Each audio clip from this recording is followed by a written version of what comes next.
Esta es la maqueta, pues, oficial. Es la maqueta real que se hizo por parte del ejército para planificar el túnel, pues, ¿no? De Chavín de Huántar, ¿no? Que se iba a hacer debajo de esta tierra, ¿no? Debajo de la casa. Y también se hizo una réplica, una reconstrucción de la casa a tamaño real en el CIN. El CIN era una oficina que se encontraba dentro del cuartel general del ejército que se encuentra en San Borja actualmente, que le conocen como el Pentagonito. No sé si ustedes alguna vez han pasado por ahí. En San Borja hay un lugar que es el hipódromo, que se llama pues el hipódromo de Monterrico. Más al sur está el Pentagonito, que le llaman así, pero en realidad es el cuartel general del ejército. Ahí es un complejo muy extenso. Es casi como una ciudad. Es prácticamente del tamaño de la Universidad de San Marcos, un poco más grande, ¿no? Es casi como una ciudad donde hay pues muchas oficinas y hay muchos campos y ahí está pues el ejército. Y ahí había antes una sala llamada el CIN, que era una sala, una oficina, que era el Servicio Nacional de Inteligencia, que estaba al mando pues de Vladimiro Montesinos, donde se realizaban todo tipo de sobornos y un montón de casos de corrupción, ¿no? Pero ahí también se veían cosas de la seguridad interna del Perú, ¿no? En ese momento Vladimiro pues manejaba el país de una manera increíble, ¿no? Con la corrupción, ¿no? Y el ejército también era pues parte de ello. Pero se realizó pues y se construyó ahí una réplica de la casa del embajador de Japón para, ¿no? Hacer esta operación. Entonces, para empezar a cavar el túnel, se pensó y dijo, oye, pero cavar túneles en medio de Lima, que es una ciudad tan transitada y hay tantas cámaras, ¿cómo lo hacemos para que nadie se entere? Bueno, y se aplicó otra medida de seguridad, ¿no? ¿Qué hizo el ejército? Compró el Estado un montón de casas, o sea, todas las casas alrededor de esta casa de la Embajada de Japón se las compraron a los vecinos o se las alquilaron, ¿no? Para que no haya pues ningún tipo de soplón ni ningún tipo de gente que esté viendo lo que se está haciendo, ¿no? Y se compró todas esas casas o se informó a la gente vecina que el ejército estaba entrando, ¿no? Y como la gente pues estaba a favor del ejército y en contra, por supuesto, ¿no? de los terroristas. Dijo, bueno, ya entren, ¿no? Para ayudar en lo que podamos, ¿no? Y la gente, pues, dejó, pues, ingresar al ejército. Como les digo, jóvenes, hacemos un paréntesis, la lucha contra el terrorismo fue, en realidad, un logro de la población peruana. No, no, no nos olvidemos de la gente que colaboró para luchar contra el terrorismo, ¿no? Las mujeres, los líderes barriales, los campesinos, los ronderos también, los dirigentes campesinos, toda esa gente, que es gente común y corriente como tú y como yo, han colaborado para derrotar al terrorismo. O sea, es un mérito de toda la población. Pero bueno, eso es muy aparte. Y la gente pues dejó que el Estado pues comprara, ¿no? Las casas alrededor para también hacer una especie de secretismo, ¿no? Y que nadie vea lo que está pasando alrededor. Y trajeron las máquinas para poner alguna especie de hacer esos trabajos. No se contrató también a gente que trabaja en las minas, pero también a gente selecta, ¿no? Y se les informó, ni ustedes ni a su familia le van a informar de que se está haciendo acá un túnel, porque es algo ultra secreto. Si nos enteramos que hay una filtración, ese va preso. Así se les dijo. Y se les obligó prácticamente a trabajar ahí. Mientras tanto, para que los terroristas no se enteren de esto, y cuando se empezó a hacer estos túneles, se dio la orden del ejército de que alrededor de la calle pusieran parlantes con música metálica, ese rock pesado, el rock, ¿no? El rock que se conoce como el metal, con un sonido pues muy alto, ¿no? Para que sea un ruido pues ensordecedor y que no se pueda escuchar nada de lo que pasa afuera. Y también con la finalidad doble de que los terroristas tengan pues más estrés y vean que están más acorralados, ¿no? También la idea era pues acorralar y no hacer que los terroristas estén cómodos, pues, ¿no? Para que negocie más rápido y que ya se rindan, ¿no? Esa también era una de las intenciones, ¿no? Uno de los planes. Pero se sigue acabando el túnel, ¿no? Aquí vemos en la maqueta una reconstrucción de lo que se estaba haciendo aquí. El túnel iba por acá. Y por acá iban a ingresar acá a la sala y acá a los cuartos donde estaban pues los terroristas, ¿no? Ya lo tenían todo bien planeado, ¿no?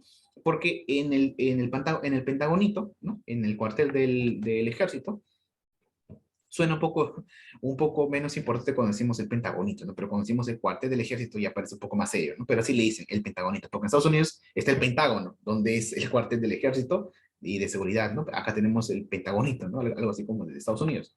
Pero bueno, en el cuartel del ejército se hizo, como les digo, esta reconstrucción y el comando Chavín de Huántar entrenaba ahí. Y entonces ellos ya sabían dónde estaba la puerta, qué cosa iban a hacer, en qué cuarto estaba cada uno, ya lo tenían todo en la cabeza. Entonces, en el día que se realice esto ya en serio, cuando se haga ya este rescate, ya ellos lo tenían toda la casa en la cabeza, ¿no? Ya sabían dónde iban a entrar. Ya no iban a estar buscando dónde están, ya para que no haya ningún tipo de fallo. Mientras entrenaban ellos ahí y se construía el túnel, ¿qué pasaba dentro con los secuestrados? Se llevó pues a un caso por así decirlo, de histeria, pues, ¿no? Y de estrés máximo. Nunca se, o sea, se llevaba casi a los límites del estrés, ¿no? Por parte de los terroristas. Muchos de ellos ya no querían seguir ahí, muchos de ellos ya querían rendirse, pero el líder les decía, ¿cómo te vas a rendir? Si tú te rindes acá, todos nos matan, ¿no? Y los mismos secuestrados también conversaban mucho con los terroristas, ¿no? Y empezaban a sacar algunas conclusiones, ¿no? Pero claro, siempre había esta relación entre secuestrado y secuestrador. Y como la gente que estaba ahí era gente muy mayor y con mucha experiencia, se les tenía mucho respeto a los secuestrados. Y aquí se da algo muy particular, se da un efecto con este secuestro. Ustedes han escuchado de repente muchas veces este efecto que ya se ha hecho famoso, que se llama el efecto o el síndrome de Estocolmo, ¿no? Que consiste en que cuando hay un secuestro, cuando el secuestrado tiene afecto a su secuestrador, no al que lo secuestra, se conoce como el síndrome de Estocolmo, ¿no? Y aquí no ocurrió eso, no ocurrió el efecto de Estocolmo, aquí ocurrió otra cosa extraña, que luego se conoció como el síndrome de Lima, que se conoce que es lo contrario, es lo inverso. Cuando los secuestradores tienen afecto a sus secuestrados, ¿no? Eso es lo contrario al síndrome de Estocolmo. El síndrome de Estocolmo ya se ha vuelto muy famoso porque han hecho muchas películas y han hablado mucho de eso en muchas series, ¿no? Actuales. Pero lo contrario de eso es el síndrome de Lima, que viene de aquí, de este secuestro, que es cuando los secuestradores, o cuando los secuestradores, claro, cuando los secuestradores tienen afecto a sus secuestrados. En este caso, en Lima, en este secuestro, los secuestrados eran gente, pues como les digo, ¿no? Importante, que tenía mucho conocimiento y se llevó pues este vínculo de respeto, ¿no? Los secuestradores le tenían mucho respeto a esto porque eran vicepresidentes, no eran todo esto. Aparte que los secuestradores eran jóvenes, incluso había mujeres, chiquillos de 20 y tantos años, que estaban pues dirigidos por Víctor Serpa, ¿no? Entonces había a pesar de que el secuestrado estaba pues encima de la víctima, ¿no? De los secuestrados, había pues este vínculo, ¿no? Extraño que se desarrolló en esta casa, por eso que luego se conoce como el síndrome de Lima, ¿no? No es tan conocido como el síndrome de Estocolmo, pero existe, ¿no? Ustedes lo pueden averiguar en internet si desean. Entonces se llevaba pues este secuestro durante 4 meses, pero se intentó hacer de este secuestro lo más hostil posible, ¿no? Para que se rindieran antes. Se les cortó el agua, se les cortó la luz. Solamente dejaban pasar a veces a la Cruz Roja o ayuda desde afuera, ¿no? Para que se le colaborara con los secuestrados, ¿no? Se les enviaba comida, se les enviaba, pues, ropa, agua, ¿no? Para que sobrevivieran, ¿no? Y cada cierto tiempo se les dejaba pasar, ¿no? Los secuestradores se les dejaban pasar a estas personas para que ayudaran, pues, ¿no? A los secuestrados. Y ahí es donde se desarrolla otra medida muy importante para liberar a todos estos secuestradores. Cuando se le envían donaciones a los secuestrados, ¿no? Se les envía guitarras, se les envía tableros de ajedrez, libros para que estén, pues, para que se distraigan, ¿no? Porque estar en un cuarto 4 meses con alguien apuntándote ahí, te vas a morir de un infarto, ¿no? Así que para hacer un poco más ameno para los secuestrados, se les permitió de que entraran, pues, guitarras, instrumentos, ¿no? Libros para que estén más entretenidos, ¿no? El ejército se enteró de eso y dijo, hay que hacer algo acá. Eh, el cardenal de Lima en ese momento, que era Juan Luis Cipriani, decidió regalarle una guitarra a un secuestrado que era un exministro de seguridad. Y el ejército contactó con Cipriani y le dijo, miren, tenemos una idea. Vamos a poner un micrófono pequeñito dentro de la guitarra para que nadie se entere de que puede ser un intercomunicador. Entonces, como el secuestrado ya conocía todo eso, y ya conocía esas mallas que tiene el ejército, cuando se le entrega esta guitarra, él sin que nadie le diga nada, porque no le puede decir, oye, mira, te estoy dando esta guitarra, que acá hay un micrófono. No, pues, ¿no? ¿Qué hizo? Él ya intuyó eso. Sabía y él esperaba que pusieran algo esto, porque estas personas, y otro detalle importante, estas personas que estaban secuestradas no era cualquier persona, era gente que estaba en el ejército, era gente que eran altos cargos, sabían cómo funcionaba todo eso. Entonces, ellos sabían de táctica, de planificación y de comunicación, sabían clave Morse, sabían todo eso, y eso fue muy importante para que se les libere, pues, ¿no? Si hubiese sido gente común y corriente, hubiesen estado pues desesperados todo el tiempo, y de repente hubiesen fallecido, ¿no? Pero ellos estuvieron siempre calmados y ya sabían todo lo que iba a pasar porque ellos eran gente del ejército, ¿no? Ministro del Interior y de Seguridad. Tienen que ser gente que conozca esos protocolos, ¿no? Automáticamente cuando se le dio esta guitarra a este secuestrado, ella estaba esperando, ¿no? Y buscaba, ¿no? En los libros, en algo, si había un micrófono. Y encontró en la guitarra a este micrófono. Ya para los años 90 ya existía este tipo de artefactos que eran un poco más grandes, pero en realidad se hizo trabajos especiales para hacerlo un poco más pequeños, ¿no? Para que ingresara en esta guitarra. Era el año 96. Habían tecnologías, pero no tantas como existen hoy, ¿no? Había teléfonos celulares, pero eran mucho más grandes, ¿no? Había internet, pero no estaba muy desarrollado. Entonces, habían cosas, innovaciones importantes, pero no tantas como ustedes creen, ¿no? No tantas como ahora, pero ya servían para hacer ciertas cosas, ¿no? Habían beepers, que eran como intercomunicadores, habían celulares, y habían micrófonos pequeños para el espionaje, ¿no? Y se incluye este micrófono dentro de la guitarra. Y esto le va a servir bastante para que se comunique este personaje con el ejército, que tenía pues en el cuartel un comunicador que ya escuchaba todo lo que decían, ¿no? Se ponen a hablar pues en clave, ¿no? Y se ponían a cantar, ¿no? Na, na, na, na, na, y ya sabían lo que ya estaban comentando, ¿no? Pero el más importante de todos ellos es un micrófono que se incluyó dentro del marco de una Biblia. Ustedes saben que en los libros, acá no tengo ningún libro, en los libros siempre viene, acá, en esta parte de aquí, en la pasta, una especie de zona que se sale un poquito, ¿no? Bueno, ahí colocaron un micrófono en una Biblia y se la dieron a este ministro, ¿no? Entonces el ministro lo vio y dijo, ah, bueno, ya, el micrófono. Entonces, todos los días hacía como que leía la Biblia, ¿no? Y decía, bueno, y empezaba pues a hablar en clave para comunicarse con el micrófono. Y decía, bueno, el rebaño y el pastor está en un lado. Entonces empezaban a crear historias y del otro lado empezaban pues como que a traducirlas, ¿no? Y hablaban en clave, ¿no? Y se les puso también claves a los terroristas, ¿no? Se les llamaba pues los chanchos, ¿no? El chancho mayor era el líder y los chanchitos eran los demás, ¿no? Y así leía su Biblia, ¿no? Decía, bueno, el cerdo está, o el chancho está en este lado, con el rebaño. Y pensaban que estaba leyendo la Biblia, pero en realidad estaba pues enviando comunicaciones al micrófono y ya se conoció todo. De no ser por esta comunicación interna que tenían los secuestradores con el ejército, no se hubiese llevado a cabo este plan.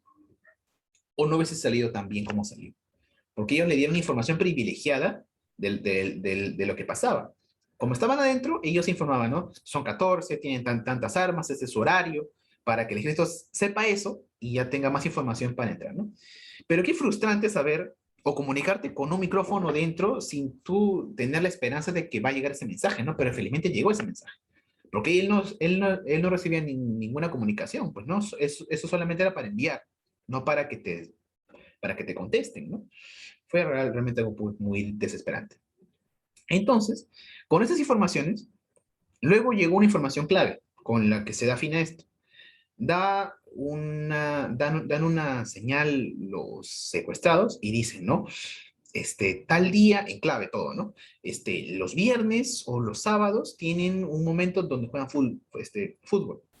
Como el líder Víctor Serpa vio que la gente ya se estaba aburriendo, entre los terroristas organizaban los viernes a las 5 de la tarde un partido de fútbol, ¿no? Como habían amplias salas, se ponen a jugar fútbol, ¿no? No, por supuesto, acá en el patio, porque todo el mundo lo iba a ver, sino dentro de las salas, ¿no? Como eran salas amplias, ¿no? Dijeron, bueno, hay que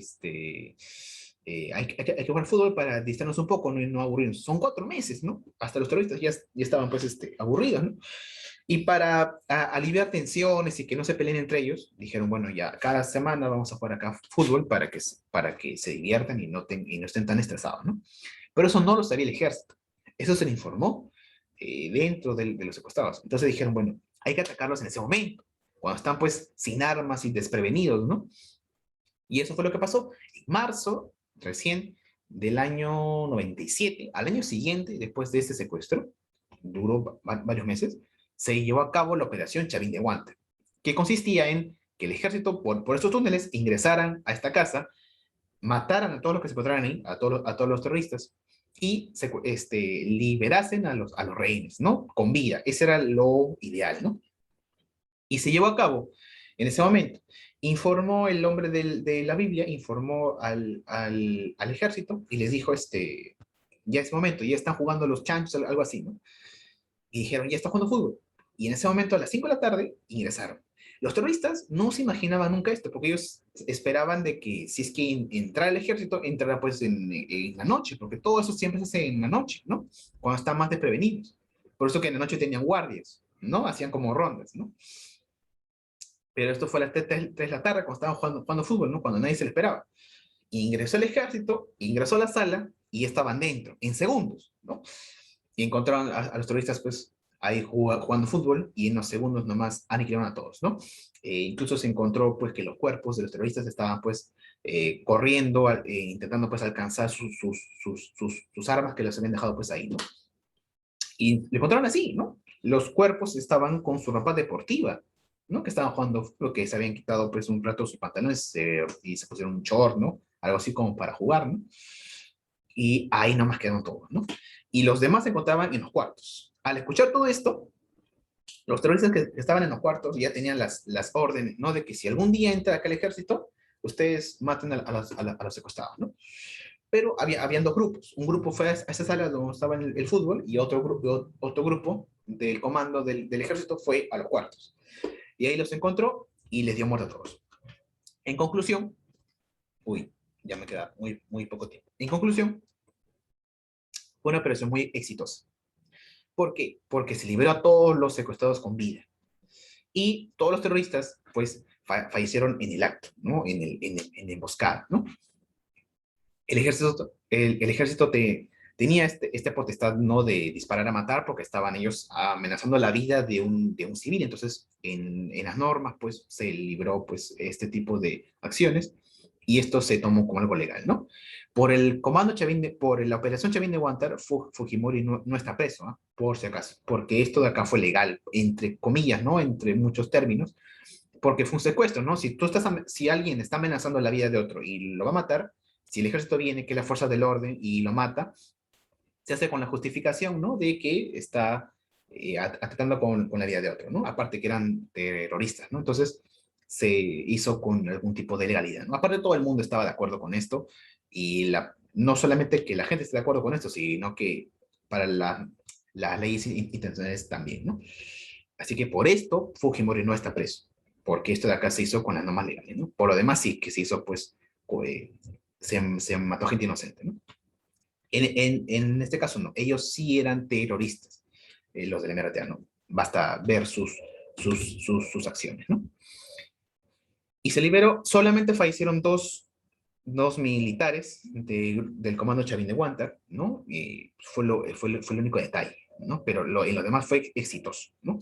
Y esta operación se consideró como la operación más exitosa de la historia, ¿no? Y después el comando Chavín de Guanta recibió muchos elogios, muchos méritos, muchos reconocimientos. Y esto fue aprovechado por Fujimori para, pues, reelegirse, ¿no? Él siempre aprovechaba todo esto para seguir en el poder, ¿no? Entonces, Fujimori aprovecha esto. Como les digo, él aprovechaba todo este tipo de circunstancias para tomar, pues, una carrera política mucho más extensa. Y en el año 2000 hace una ley específica, la llamada la ley de la interpretación o la ley de la interpretación auténtica, en la cual consistía en que el presidente decía, bueno, como le hemos hecho la nueva constitución hace unos años, a mí me han elegido con la constitución nueva. Entonces, si me han elegido con la constitución nueva, es prácticamente que yo llevo recién un gobierno.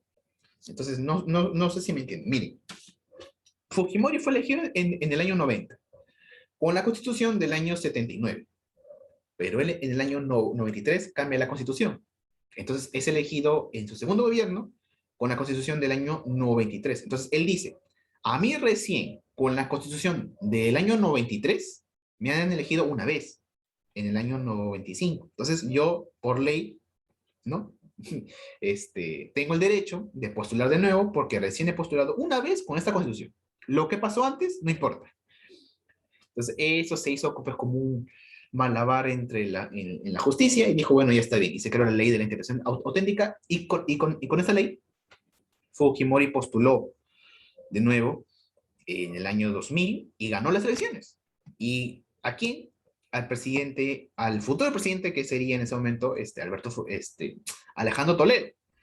En el año 2000 llega la segunda vuelta Alejandro Toledo con Fujimori y gana Fujimori. Pero hay un detalle muy importante. Años después se comprobó que en esas elecciones del año 2000 hubo fraude. Porque Fujimori, como les digo, tenía acaparado pues todas las instituciones, ¿no? Y después se comprobó que eso fue un fraude, ¿no? Entonces, estas elecciones del año 2000 fueron fraudulentas. Esto está comprobado, ¿no? Todos los delitos y los crímenes de Fujimori están comprobados, ¿ya? Así que todo está en historia. Así que yo todo lo que digo está comprobado, ustedes lo pueden ver, ¿no? Y después se comprobó también que hubo fraude, ¿no? Entonces, en el año 2000, ganan las elecciones con fraude, ¿no?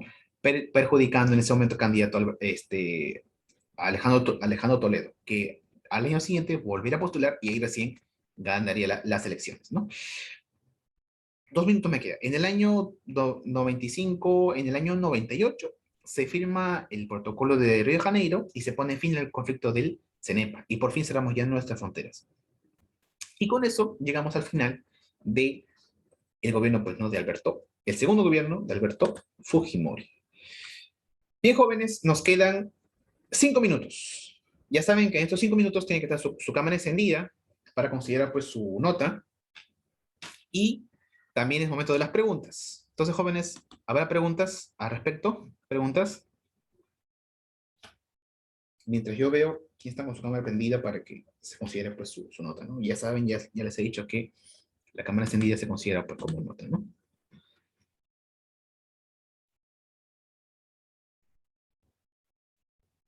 Muy bien, jóvenes, su cámara.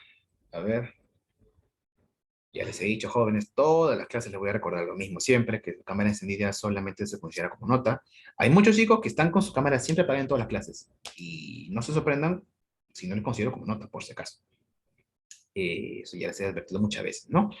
Aparte ya tienen mucho tiempo como para buscar un espacio, ¿no? Así normal, como para que tengan pues su cámara encendida, ¿no? Eso ya saben. Así que después, a ver, no, y está. Entonces ya saben, esos jóvenes, así que se les advierte, se les dice, así que ustedes ya saben todas esas consecuencias, ¿no? Muy bien, chicos, preguntas al respecto de este gobierno, de lo que pasó después, antes.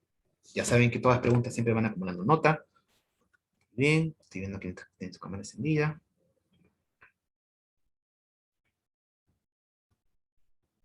Hace poco, hace unos días, no, ¿hace cuánto fue? Hace 2 días, creo. En el Congreso hubo un debate muy acalorado y un congresista, yo recuerdo, yo vi que dijo, ¿no? Que Fujimori es corrupto y está preso por eso.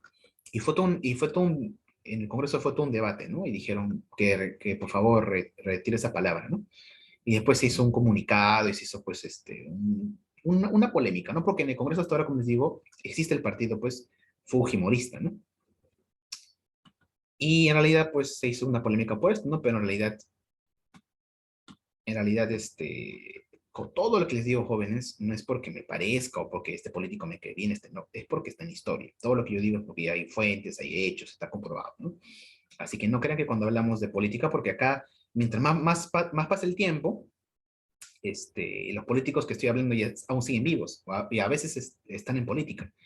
Entonces, vamos a hablar mucho de que esto hizo bien, este hizo mal, ¿no? Y yo no juzgo solamente porque a mí me parece o a mí me gustó, sino porque está en historia. Todo lo que digo acá es con fuentes, está comprobado. Así que no crean que yo tengo mis inclinaciones políticas por uno o por otro. Es porque todo es historia, ¿ya? Si yo viniera acá a hablarles de mi opinión, ya no sería un maestro, pues, ¿no? Ya sería ya cualquier cosa, ¿no? Un charlatán, ¿no? Acá yo solamente les doy clases y les digo lo que está en historia, ¿no? Y lo que ustedes pueden comprobar, ¿no? En este caso, como les digo, Alberto Fujimori estuvo preso por eso, ¿no?